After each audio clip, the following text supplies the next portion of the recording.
Mesdames et messieurs, je suis ravie de vous retrouver en cette nouvelle édition de votre programme quotidien Midi au Caire en ce dimanche le 25 avril 2021.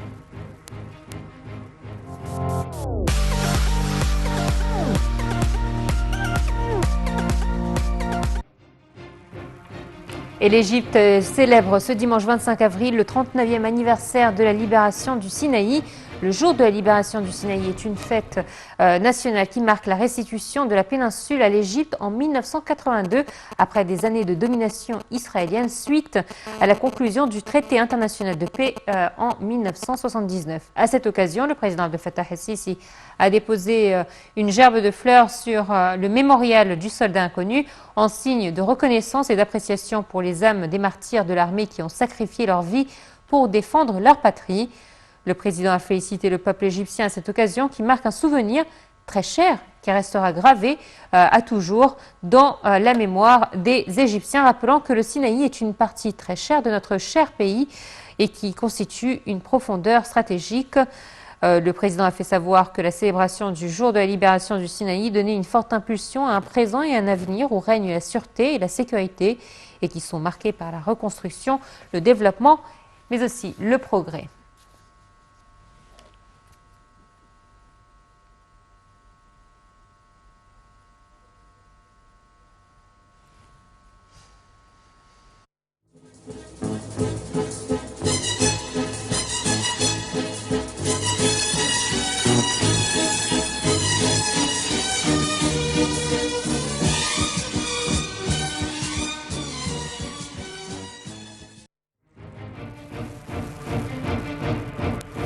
Et nous a rejoint par téléphone Dr Doro Fayan, experte en économie. Bonjour. Bonjour. Alors, c'est vrai qu'aujourd'hui, l'Égypte célèbre un anniversaire très important, c'est de la libération du Sinaï. Et il faut dire qu'effectivement, depuis plusieurs années, cette partie ou cette région de notre pays, qui est très riche en beaucoup de choses, a été délaissée, étant donné l'instabilité sécuritaire de cette région. Mais depuis 2017, le gouvernement a mis en priorité le développement de cette région. Et comme le dit le président Abdel Fattah el-Sisi, qui est le meilleur moyen pour lutter contre le terrorisme, n'est-ce pas? Absolument. Mais je voudrais tout de même préciser que le Sinaï n'a pas vraiment été délaissé. Il est connu du monde entier sur le plan touristique. Et je crois qu'à peu près le monde entier a découvert les plages extraordinaires du sud du Sinaï et la plongée, et le snorkeling et la beauté du désert. Mais ce qui est certain, c'est que le développement proprement parlé du Sinaï n'avait pas eu lieu pour des quantités de raisons historiques aussi, pas seulement des problèmes de sécurité. Mais maintenant, le démarrage est à fond de train, comme on dit, et tous les programmes qui sont en train d'être dessinés sont très impressionnants. Alors, c'est vrai que le Sinaï a toujours eu on va dire, il a été victime en fait de son appellation, puisque nous avons la partie nord et la partie sud qui sont totalement différentes l'une de l'autre. Le nord, on sait, qui est beaucoup plus agité de par ses frontières géopolitiques, et on a le sud qui, comme vous venez de le rappeler, est très célèbre à travers le monde entier par son tourisme, par ses paysages idylliques.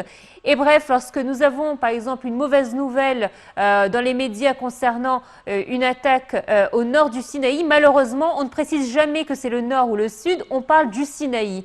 Et forcément, ça prend un coup sur le tourisme et le touriste prend peur de cette région. C'est tout à fait vrai. C'est tout à fait vrai. Et en fait, le Sinaï a des richesses tout à fait extraordinaires.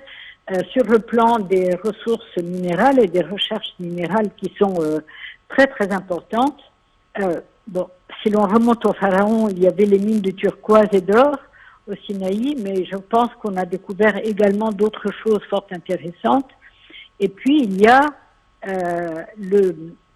au nord du Sinaï toute la zone méditerranéenne qui est très très riche et qui offre des développements tout à fait intéressants sur le plan aussi bien dans le secteur agricole de l'aquaculture que l'ensemble la production des herbes, le développement comment dit-on, des cultures indigènes également. Mhm. Alors, comment peut-on faire pour exploiter justement ces richesses? Je sais que, par exemple, le président Abdel Fattah el-Sisi a loué une grande somme, près de 270 milliards de livres égyptiennes pour le développement de la péninsule, notamment dans les villes du Canal, où il y a un intérêt économique très important. Ensuite, nous avons des stations balnéaires ou des villes balnéaires qui commencent à se développer. Bien évidemment, la plus célèbre, celle de Sharm el-Sheikh, mais également d'autres villes qui commencent à voir le jour et qui sont complètement refaites.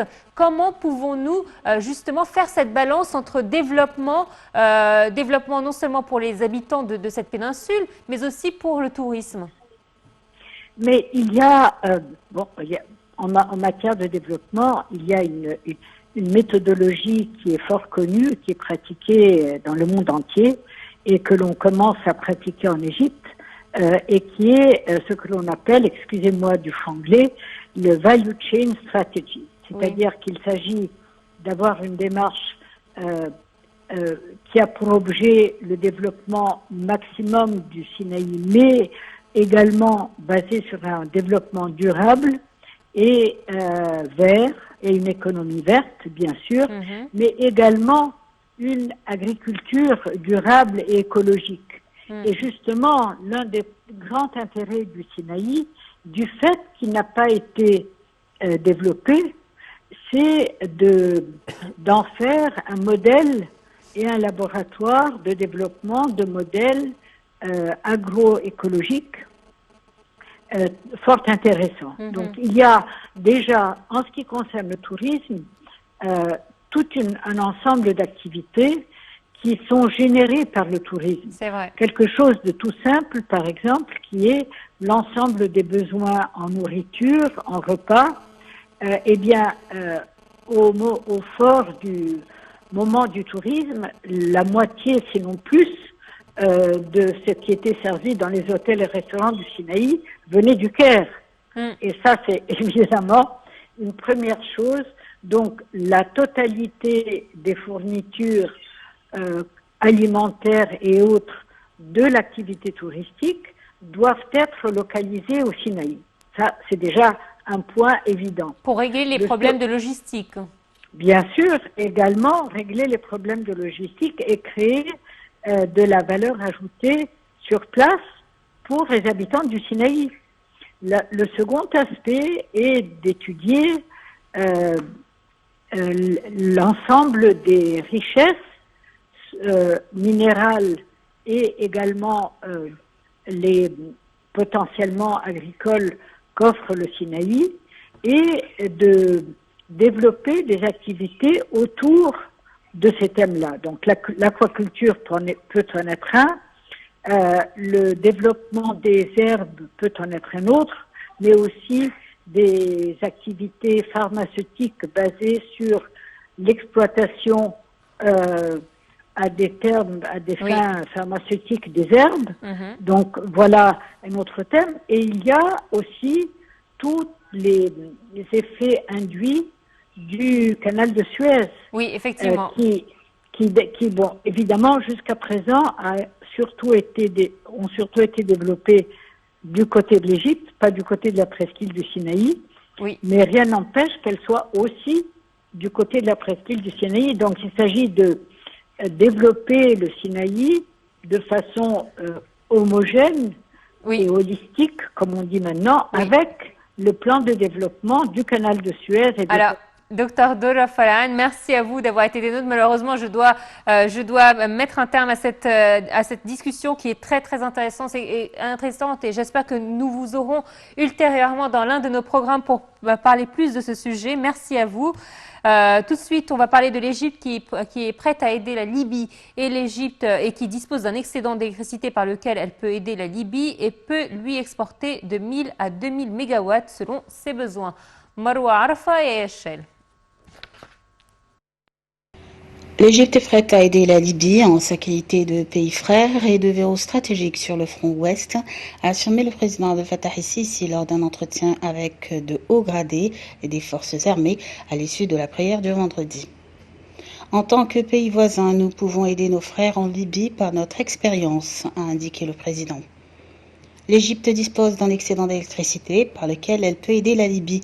Nous pouvons lui exporter de 1000 à 2000 millions de mégawatts selon ses besoins et pouvons faire de même avec le Soudan, la Jordanie et l'Irak, a fait savoir le chef de l'État. Le peuple apprécie les sacrifices des forces armées pour défendre la sécurité et l'intégrité de l'Égypte, a assuré Sisi, qui a salué leurs efforts dans la période révolue et ont amplement contribué à restaurer la stabilité dans le pays. La situation dans le passé était différente, mais grâce à vos efforts et ceux de vos compatriotes du ministère de l'Intérieur, l'Égypte a pu retrouver une grande stabilité et affronter de manière décisive le terrorisme.